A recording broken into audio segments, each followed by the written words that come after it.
There is no NBA franchise that it has been more exhausting to be a fan of these past 5 years than the New Orleans Pelicans. As their fans can tell you, this season especially has been a nightmare. One of the worst records in the league, a crazy amount of injuries. I mean, they signed Elfriid Payton out of nowhere. That's how bad it got. And now, we all know what's coming. The New Orleans Pelicans are ready to give up on the Zion Williamson experiment and are reportedly open to finally trading Zion.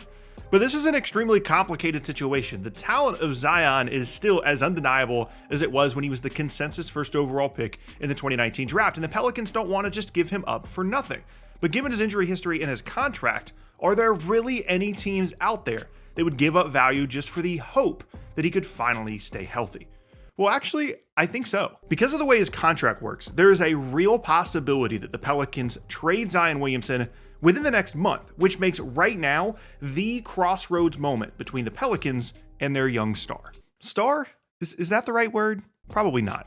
Zion played in exactly 6 games this season before suffering a hamstring injury and is on pace to play less than 30 games in a season for the 3rd time in the 5 seasons of his career that he's actually played in. Now, you guys know all this. I don't need to tell you exactly how bad the Zion injury stuff has been, but coming into the season, there was actually hope. He played 70 games last year, a massive improvement. They won 49 games. The team was clicking.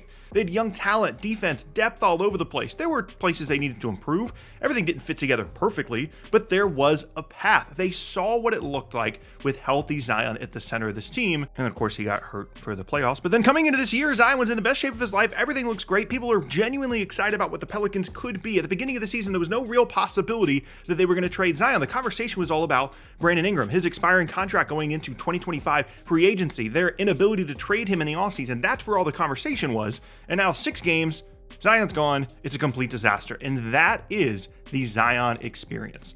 The Pelicans are in constant limbo. Their franchise held hostage by the promise of a guy that never plays.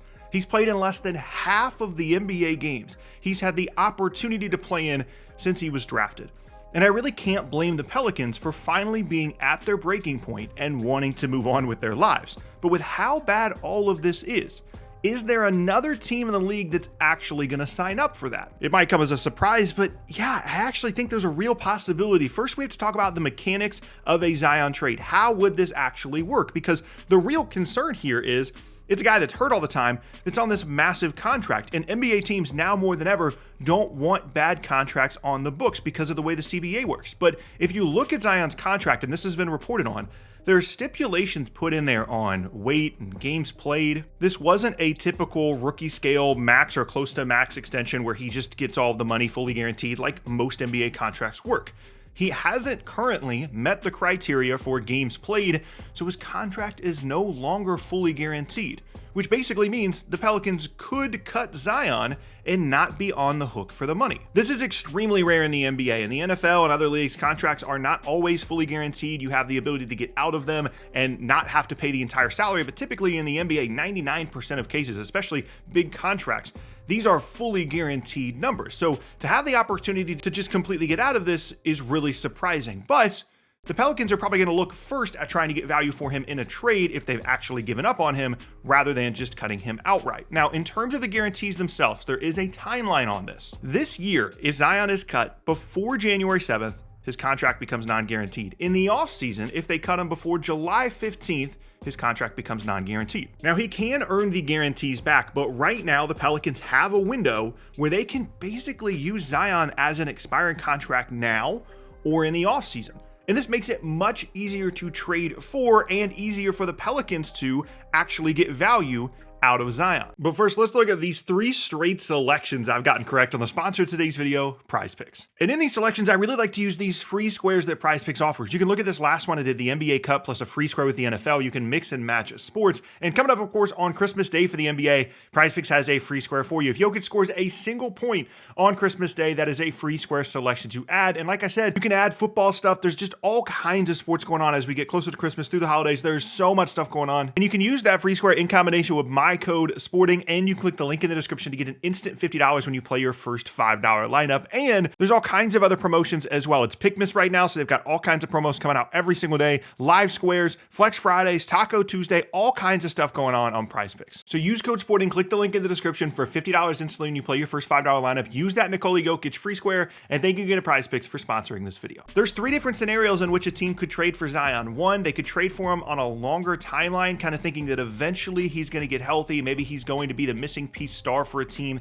that you buy low on. It's not the exact same situation, but think about how little the Celtics had to give up to get Kristaps Porzingis in the 2023 offseason because he was injured all the time. People didn't know if they wanted to pay him, and then they got great value. Think about something similar to that. Option number 2 is a team could trade for him as a giant expiring contract and then just cut him, and you get out of a bad contract that you don't want. There are teams out there, like I'm sure Washington would love to get out of the Jordan Poole money. There's teams out there that do have big deals that they'd like to get out of, and Zion represents that opportunity. You also, option number 3 is you could trade for him, try and play him this year once he's healthy and comes back from a hamstring injury, and if he's not very good or isn't healthy, then you just cut him in the offseason. He's an expiring contract then as well. So when you have those 3 scenarios, the concept of a Zion trade actually gets a lot more interesting. So I put together a couple of teams here, and keep in mind with these deals, I'm not saying this is going to happen. I'm not even necessarily saying these trades make sense, but these are concepts of a trade that could make sense for each of these teams. First, Brooklyn is a team that comes to mind really in kind of that first scenario where they don't want to take on long-term money, but they could see themselves as a buy low option for Zion, where they bring him in, they maybe try and play him the rest of the year, or they shelf him for the rest of the year and then try and play out his contract the rest of the way. And they have a big expiring already on the books. They have Ben Simmons. They can give up that Milwaukee first, which is top 4 protected. It's probably going to be a pick in the 20s at this point with Milwaukee, and the Pelicans get something out of Zion. They get an expiring in Ben Simmons, and they get a first-round pick, and they can just move on. They've got Ingram. They've got all these other interesting pieces, and they're just out of the Zion business. Now for the Nets, this could go poorly. Maybe he plays the rest of the year, actually helps them win games, which they certainly don't want to do. Maybe earns those guarantees back, and then you suddenly are the Pelicans. We have all these picks, and you're in Zion limbo all the time, but that is a team that at least makes a little bit of sense trying to buy low and hope that Zion gets healthy. Another team kind of in that category, and this is a much more complicated version of that Nets trade, would be a team like Utah. Utah has an opportunity here to get someone like Zion in a scenario that they would almost never be able to get Zion. The players of that caliber aren't just signing up to go and play with the Jazz, no offense, and so they are great buy low option as well.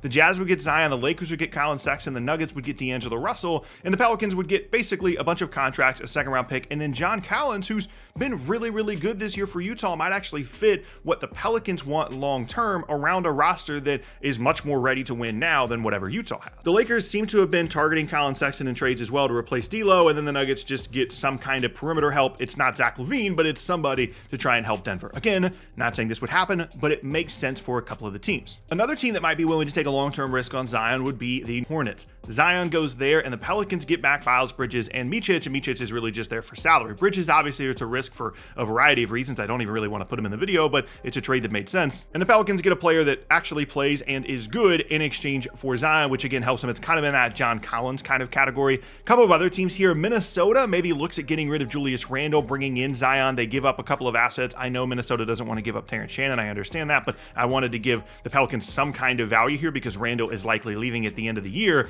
and you just get out of the money, you get some assets. It's similar to, getting a first-round pick in exchange for Zion. While Minnesota, even though it doesn't make a ton of sense because they just got rid of the cap money, so then why would they bring in another guy that they're not really sure about in the long term when they're already trying to get rid of money? That was the whole point of the cat trade.